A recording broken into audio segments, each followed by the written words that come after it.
Сәлеметсіздер ме, қайырлы күн оқушылар. Балам бол, басқа бол. Бәріне заң біреу деп, ойшыл ғалым, білімпаз ақын, Жүсіп Баласағұн тілге тиек еткендей. Бүгін сіздермен бірге адам құқығы мен бостандығы туралы жаңа бөлімімізді бастаймыз. Оқушылар, бұл бөлімде сіздер мәтіннің мазмұны бойынша сұрақтарға болжаммен жауап беруге, мәтіндегі айтылған ойға өз көзқарасыңды білдіріп, сыни тұрғыдан баға беруге, мәтін стилін анықтауға, салалас құрмалас сөйлемнің түрлерін ажырата білуге дағдыланасыздар. Бүгінгі сабағымыздың тақырыбы адам құқығы мен бостандығы, мемлекеттің негізгі тірегі деп аталады. Бүгінгі сабағымыздың мақсаты мәтіннің мазмұны бойынша дайындалған сұрақтарға болжаммен жауап беру, түп нұсқамен салыстыру, салалас құрмалас сөйлемнің түрлерін ажырата білу.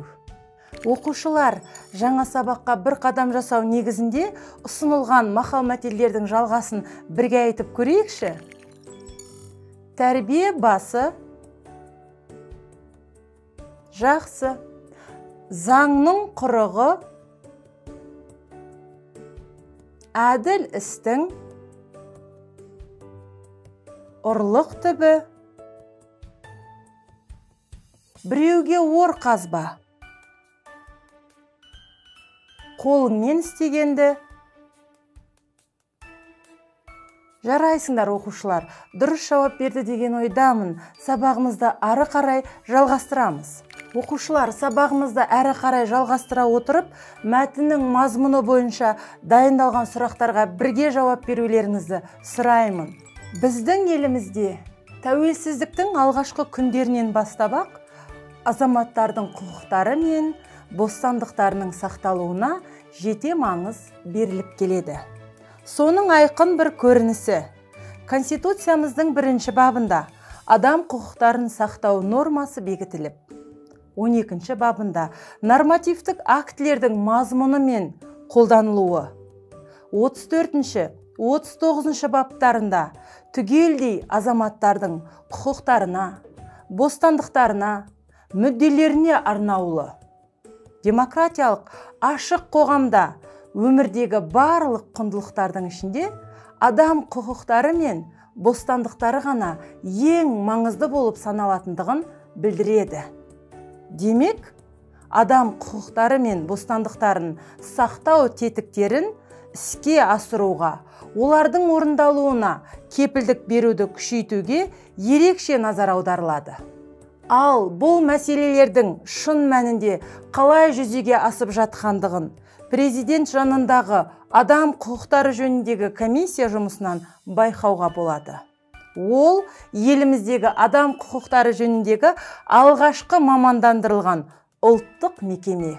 Қазақстан Республикасы президенті жанынан адам құқықтары жөніндегі комиссия консультативті кеңесшісі орган. Қазақстан Республикасы президентінің 1997 жылы 22 сәуіріндегі жарлығымен құрылған комиссия президенттің адам және азамат құқықтары мен бостандықтарына кепілдік беру жөніндегі конституциялық міндеттемелерін жүзеге асыруына, сондай-ақ осы мақсаттағы тетіктерді жетілдіруге жәрдемдесуі тиіс. Оқушылар, бүгінгі сабағымыздың керек-дерек айдарында салалас құрмалас сөйлемнің түрлерімен танысамыз. Салалас құрмалас сөйлемнің түрлері салаластың құрамындағы жай сөйлемдерінің бір-бірімен мағыналық қарым-қатынасы әртүрлі болады. Мысалы, бұл уақыттың ішінде ел де өзгеріп кетті, адамдар да өзгерді. Мен өзімді көпті көрген көнемін деп шамалайтын едім. Баланың батыл жауабына қысылып қалдым. Оның бұл хәліне өзгеден гөрі Гүлнардың тынышы кетті. Сондықтан ол Қызылордадан Алмалыққа бір жолата көшіп келді. Оқушылар, алғашқы салаластағы жай сөйлемдер оқиғаның, істің бір бағытта, бір ыңғайда болғандығын білдіреді. Бірінші жай сөйлемдегі ойдың жүзеге асуына сәйкес, екінші жай сөйлемдегі ой да жүзеге асқан. Екінші салалас құрмаластың құрамындағы жай сөйлемдері бір-біріне қарама-қарсы мәнде айтылған. Өзі көп білетін болса да, баланың жауабынан қысылғандығы туралы айтылады. Соңғы салаластағы жай сөйлемдер өзара себеп-салдар мәндегі қарым-қатынаста байланысқан. Гүлнардың Алмалыққа көшіп келуінің себебі бірінші жай сөйлемде баяндалса, құрамындағы жай сөйлемдерінің бір-біріне мағыналық қарым-қатынасына қарай салалас құрмалас сөйлемді 6 түрге бөліп қарастырамыз.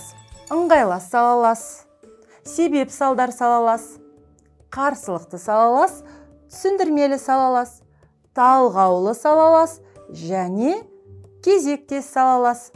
Оқушылар, бүгінгі сабағымыз осымен аяқталды. Келесі кездескенше сау саламатта болыңыздар.